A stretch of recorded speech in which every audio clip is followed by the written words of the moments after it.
धर्मशाला से एक बड़ी और प्रेरणादायक खबर सामने आई, जहां राजकीय आदर्श वरिष्ठ माध्यमिक विद्यालय की एक होनहार छात्रा ने 12वीं कक्षा के परीक्षा परिणाम में पूरे हिमाचल प्रदेश में तीसरा स्थान हासिल कर स्कूल और क्षेत्र का नाम रोशन कर दिया है। इस उपलब्धि के बाद स्कूल परिसर में खुशी का माहौल बना हुआ है। शिक्षक, अभिभावक और स्थानीय लोग छात्रा की सफलता पर गर्व महसूस कर रहे हैं। बताया जा रहा है कि छात्रा ने पूरे साल लगातार मेहनत और अनुशासन के साथ पढ़ाई की।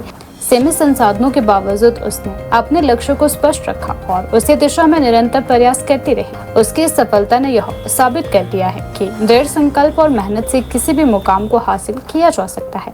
इस उपलब्धि पर स्कूल की प्रधानाचार्य डॉक्टर भावना शर्मा ने मीडिया से बातचीत करते हुए खुशी जताते हुए कहा कि यह पूरे विद्यालय के लिए गर्व का क्षण है।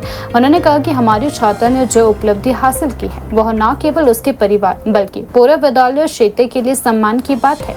यह सफलता उसकी मेहनत, शिक्षकों के मार्गदर्शन और अभिभावकों के सहयोग का परिणाम है। उन्होंने आगे कहा कि विद्यालय हमेशा छात्रों को बेहतर शिक्षा और सही दिशा देने के लिए प्रतिबद्ध है और इसी तरह की उपलब्धियां अन्य छात्रों को भी प्रेरित करेगी। इस सफलता के बाद विद्यालय में पढ़ने वाले अन्य छात्र छात्राओं में भी उत्साह का माहौल देखने को मिला है। कई छात्रों ने इस उपलब्धि को अपने लिए प्रेरणा बताते हुए कहा कि वे भी अब और अधिक मेहनत करेंगे। हिमाचल प्रदेश में सरकारी विद्यालयों के छात्रों द्वारा लगातार बेहतर प्रदर्शन किए जाने से यह साबित हो रहा है कि शिक्षा का स्तर मजबूत हो रहा है। यह सफलता सरकारी स्कूलों के प्रति लोगों के विश्वास को और भी मजबूत करती है।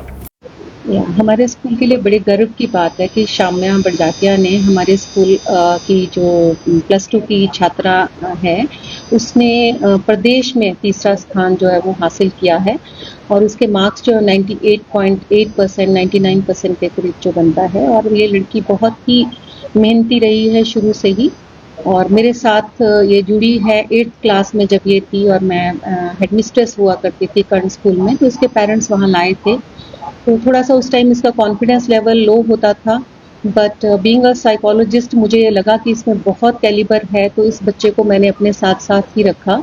और इसके जो पेरेंट्स हैं, दादा दादी हैं, वो इतना बिलीव करते हैं मुझ पे कि वो स्कूल में मेरे पास छोड़ के गए कि ये बच्चा आपका है और आपने ही इसको देखना है। और ये बच्चे को हम IAS की तैयारी करा रहे हैं। मैं इसको कुछ बुक्स भी दी हैं और इसको हम अलग अलग जो भी ऑफिसर्स आते हैं उनसे भी मिलवाते रहते हैं। और इसको मैंने लाइब्रेरी में भी एक्सेस दिया है पहले भी, और अभी +2 के बाद भी ये मेरे पास रोज आती है।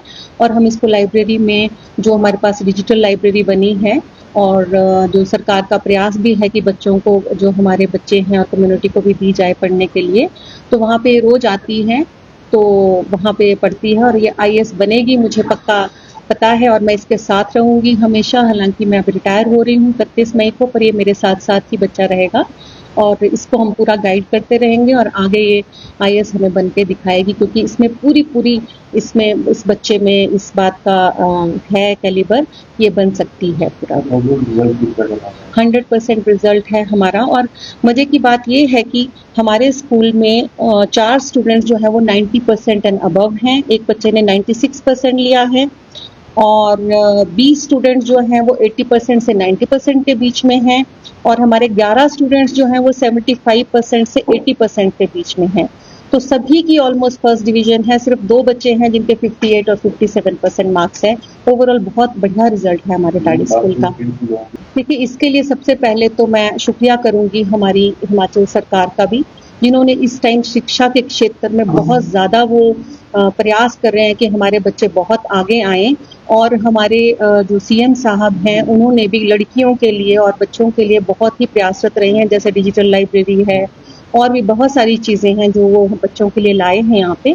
और हमारा शिक्षा बोर्ड, जो कि जल्दी एक तो रिजल्ट निकाल रहा है जिससे कि बच्चों को आगे पढ़ने का मौका मिले, और इस बार तो इतनी स्ट्रिक्टनेस, और जिससे कि जो सही बच्चे थे वही आगे आए हैं इस बार, क्योंकि कोई नकल, कहीं पे भी नकल जो है वो बिल्कुल भी रत्ती भर भी नकल के ऊपर बहुत ज़्यादा रोक थी, तो उनका भी बहुत। और हमारे जो सेक्रेटरी एजुकेशन है बहुत, और एजुकेशन मिनिस्टर, दोनों ही मिलकर एजुकेशन की फील्ड में इतना काम कर रहे हैं कि हमारे बच्चे क्यों नहीं आगे आएंगे और हम क्यों नहीं काम करेंगे।